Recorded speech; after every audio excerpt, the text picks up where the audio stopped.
नमस्कार दोस्तों, स्वागत है आपका हमारे चैनल फिल्मी वाणी पर। दोस्तों, पिछले दिनों हमने एक वीडियो बनाया था जिसमें हमने आपको साउथ के कुछ पुराने लेजेंडरी एक्टर्स की जानकारी दी थी। समय के साथ साथ हर फील्ड में एक भारी बदलाव देखने को मिलता है। कुछ नए एक्टर आकर पुरानों को रिप्लेस कर देते हैं और वे एक्टर कुछ इस वजह से और कुछ निजी कारणों की वजह से फिल्मों में उतना नजर नहीं आते जितना वे पहले आया करते थे। इसलिए आज हम उन्हीं साउथ के खूंखार विलन पर चर्चा करेंगे जो शुरुआती साउथ की हिंदी डब फिल्मों में अक्सर देखे जाते थे। हमारी यहाँ कोशिश यही रहेगी कि हम उन्हीं विलन्स की बात करें जो अब ज्यादा फिल्मों में नजर नहीं आते। तो दोस्तों, चैनल को सब्सक्राइब करके वीडियो के साथ बने रहें। दोस्तों, वीडियो की शुरुआत करेंगे साउथ इंडस्ट्री के सबसे पॉपुलर विलन प्रकाश राज से। आज प्रकाश राज एक ऐसे अभिनेता बन चुके हैं जो फिल्मों में काफी सशक्त और पॉजिटिव किरदार में नजर आते हैं, लेकिन अर्ली 2000 के बाद से ये कई फिल्मों में लगातार विलन के तौर पर नजर आते रहे।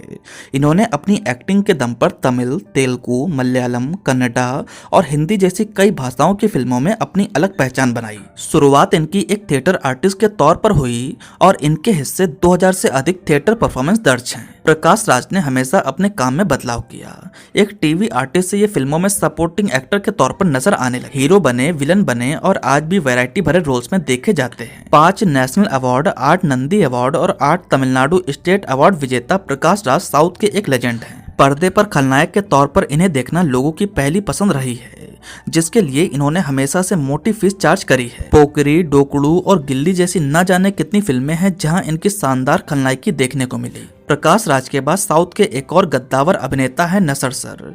नसर सर की फिल्मोग्राफी में भी वैरायटी भरे रोल्स देखने को मिलते हैं और इन्होंने भी खुद को किसी स्पेसिफिक जॉनर में बंधने नहीं दिया। ये सपोर्टिंग रोल्स, लीड रोल्स और विलन्स के रोल निभाते आए हैं। 90 के दशक में नसर ने कई आइकॉनिक फिल्मों में काम किया और इनके रोल भी आइकॉनिक रहे। के बालाचंद्र साहब की फिल्म से डेब्यू करने के बाद ये मणि रत्नम और कमल हसन की कई फिल्मों में लगातार देखे जाते, जिसमें नायकन, रोजा, थेवर मकन, बॉम्बे और इरुवर जैसी फिल्मों के नाम शामिल हैं। कुछ ही समय में इन्होंने खुद को एक अच्छे एक्टर के तौर पर प्रूव किया और काफी सशक्त भूमिका में नजर आने लगे। साथ ही साथ इन्हें कई फिल्मों में विलन के तौर पर भी देखा गया। 90 के दशक के एक ऐसे अभिनेता हैं जिन्होंने फिल्मों में हीरो की बजाय विलन बनना ज्यादा प्रेफर किया। आई मस्ट से ये साउथ के सबसे डैशिंग विलन रहे। इनका नाम है रघुवरन सर। दोस्तों, रघुवरन सर बहुत जल्द ही इस दुनिया से चले गए। Highly talented and versatile actor Raghuvaran sir फिल्मी पर्दे पर बड़े बड़े एक्टर को साफ तौर पर टक्कर देते हुए नजर आते। फिल्मी पर्दे पर इन्हें और रजनीकांत सर को साथ में देखना ऑडियंस की हमेशा से पहली पसंद रही है। ये अपने समय के सबसे एक्सपेंसिव विलन रहे। इतना ही नहीं, इन्होंने कई फिल्मों में लीड हीरो के तौर पर भी काम किया और बॉक्स ऑफिस पर सक्सेस भी डिलीवर करी। ये टोटली अपनी चॉइसेस पर कभी विलन बनते तो कभी हीरो। हालांकि ऑर्गन फेलियर के चलते रघुवरन साहब की भी डेथ हो चुकी है। दोस्तों, नेक्स्ट एक्टर हैं तनिकेला भरणी। इनको आपने साउथ की कई फिल्मों में देखा होगा। ये भी फिल्मों में अक्सर ग्रे शेड में ही नजर आते हैं। दोस्तों, तनिकेला भरणी ने 750 से अधिक फिल्मों में काम किया और इन्होंने तेलुगु, तमिल और हिंदी फिल्मों में अपनी एक अलग छाप छोड़ी है। एक एक्टर के साथ साथ ये 52 फिल्मों के screen writer, poet, play writer और डायरेक्टर भी रहे हैं। ये साउथ के एक बेहद सम्मानीय अभिनेता हैं जिन्हें डेफिनेटली आपने कई फिल्मों में विलन के तौर पर देखा होगा। इन्हीं से मिलती जुलती शक्ल के हैं अभिनेता कोटा श्रीनिवास राव। निश्चित ही आपने इन्हें भी कई फिल्मों में विलन के तौर पर देखा होगा। आपकी जानकारी के लिए बता दूं कि इंडियन सिनेमा में दिए इनके योगदान के चलते इन्हें पद्मश्री से भी सम्मानित किया गया है। इन्होंने भी 700 से 800 फिल्मों में काम किया, जिसके चलते इन्हें अब तक 9 नंदी अवार्ड मिल चुके हैं। ये अवार्ड इन्हें कई बार बेस्ट सपोर्टिंग एक्टर तो कई बार बेस्ट विलन के रोल में दिए गए। ये विजयवाड़ा के एमएलए भी रह चुके हैं, जिन्होंने साल 1999 से सन 2000 तक काम किया। नेक्स्ट एक्टर हैं अजय। अजय वैसे तो आजकल सपोर्टिंग एक्टर के तौर पर नजर आते हैं, लेकिन शुरुआती साउथ की हिंदी डब फिल्मों में ज्यादातर ये निगेटिव रोल्स में ही देखे गए। एक्टर अजय ने प्राइमरली तेलुगु फिल्मों में ही काम किया, लेकिन एडिशन के तौर पर इनकी फिल्मोग्राफी में तमिल और कन्नड़ा फिल्में भी देखी जा सकती है। एक्टर अजय की पर्सनैलिटी ऐसी रही है कि विलन के रोल इन पर जचते भी हैं। ये भी अपने निभाए हुए रोल से अलग छाप छोड़ चुके हैं। नेक्स्ट एक्टर हैं सुमन, जिनको आपने शिवाजी सरीखी नंबर्स ऑफ फिल्मों में विलन के तौर पर देखा होगा। आपकी जानकारी के लिए बता दूं कि सुमन 80 और 90 के दशक के मोस्ट सक्सेसफुल लीड हीरो थे और कई कल्ट क्लासिक फिल्में इनके नाम पर दर्ज हैं। ये तो झूठे आरोप के चलते सुमन का करियर बुरी तरह से डिस्ट्रॉय हो गया और बाद में मजबूरन फिल्मों का विलन बनना पड़ा। इन पर डिटेल में हमने ऑलरेडी एक वीडियो बनाया हुआ है, आप चाहें तो उस वीडियो को देख सकते हैं। बाद में सुमन ने तमिल, तेलुगु, कन्नड़ा, मलयालम और हिंदी जैसी भाषाओं की फिल्मों में काम किया और आज ये सपोर्टिंग एक्टर के एक अच्छे विकल्प हैं। नेक्स्ट हम बात करेंगे डॉन नंबर 1 और 1 का दम फिल्म के विलन कैली दौरजे की। ये बेसिकली एक भूटानी एक्टर हैं जिन्होंने ज्यादातर हिंदी फिल्मों में काम किया। इन्हें डॉन नंबर 1 फिल्म के चलते भुलाया नहीं जा सकता। फिल्म में इनका काम वाकई जबरदस्त था, जिसके चलते आज भी लोगों के जहन में है। इसके अलावा इन्हें रिबेल, बादशाह और पावर जैसी फिल्मों में देखा गया।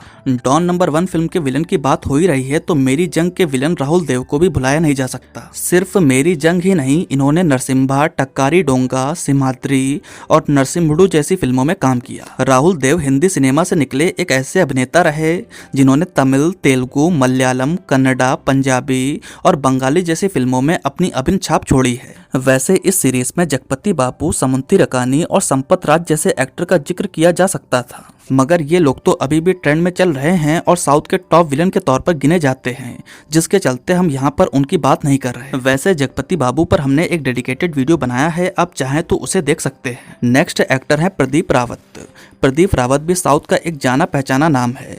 इन्होंने तमिल, तेलुगु और हिंदी की कई फिल्मों में विलन के तौर पर काम किया है। वैसे प्रदीप रावत की शुरुआत बी.आर. चोपड़ा की महाभारत से हुई थी।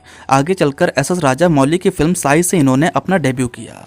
इसके बाद ये भद्रा, छत्रपति, देशमदुरू और गजनी जैसी फिल्मों में निगेटिव रोल में देखे। आपने इन्हें और भी कई फिल्मों में देखा होगा, लेकिन इन्हें असली पहचान गजनी फिल्म से मिली। साउथ के इन्हीं विलन में एक नाम और आता है और वो नाम है मुकेश ऋषि।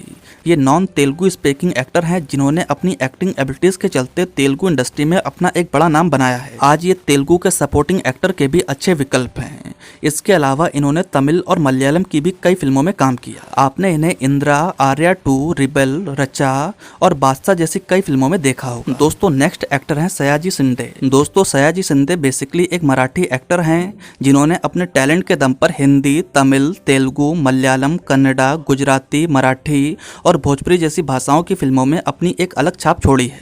अगर आप साउथ फिल्मों को लंबे समय से देखते आ रहे हैं तो निश्चित ही आपने इन्हें बहुत सी फिल्मों में देखा होगा। किसी फिल्म में ये मेन विलन के तौर पर नजर आए तो किसी फिल्म में मिनिस्टर के तौर पर।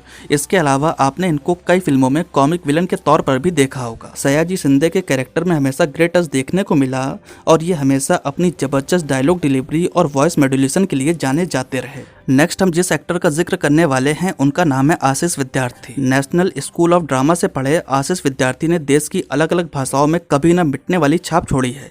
इन्हें ज्यादातर इनके विलन के रोल्स और कैरेक्टर रोल्स के चलते ही याद किया जाता है। द्रोकाल फिल्म के लिए इन्हें नेशनल अवार्ड से भी सम्मानित किया गया। दोस्तों आशीष विद्यार्थी ने 500 से अधिक फिल्मों में वैरायटी भरे रोल्स प्ले किए, जिसमें हिंदी, तमिल, तेलुगु, मलयालम, कन्नड़ा और बंगाली भाषा की फिल्में शामिल हैं। इनकी कुछ पॉपुलर साउथ की फिल्मों की बात करें तो इनको आपने गिल्ली, नरसिम्हडू, पुलिस और अतिथि जैसी फिल्मों में देखा होगा। अगले एक्टर हैं राव रमेश। राव रमेश भी साउथ के मोस्ट वर्सटाइल एक्टर हैं जो अलग अलग तरह के वैरायटी भरे रोल्स में नजर आते रहते हैं। राव रमेश 2010 के बाद उभर कर आए और इन्हें काम मिलना शुरू हुआ। 2010 से अब तक का समय राव रमेश का बेस्ट फेस है। इस बीच इन्होंने तरह तरह के रोल्स किए जिसमें विलन के रोल्स भी शामिल हैं। इन सबके बीच मगधीरा फिल्म के विलन देव गिल को कैसे भूल सकते हैं। देव गिल ने भी नंबर्स ऑफ तमिल, तेलुगु और कन्नड़ा फिल्मों में काम किया है, जिसमें ज्यादातर ये निगेटिव रोल्स में रहे। इनको असली पहचान मगधीरा फिल्म से मिली।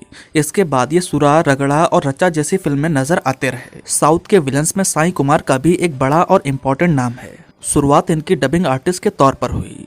इसके बाद इन्होंने लीड हीरो के तौर पर काम किया और कई सफल फिल्में भी थी। प्रस्थानम फिल्म में इनकी परफॉर्मेंस को 100 ग्रेटेस्ट परफॉर्मेंस ऑफ डिकेड में गिना गया। इन्होंने भी कई सारी सफल फिल्मों में विलन के तौर पर काम किया है। तो दोस्तों ये रहा आज का हमारा एक स्पेशल वीडियो। आपको हमारा ये वीडियो कैसा लगा आप नीचे कमेंट सेक्शन में बता सकते हैं। साथ ही साथ अगर आपके पास कोई अच्छा सा टॉपिक हो तो वो भी सजेस्ट करें। अगर आपको हमारा वीडियो पसंद आया हो तो प्लीज़ लाइक करें, कमेंट करें और हमारे चैनल को सब्सक्राइब करें। आपका बहुत बहुत धन्यवाद।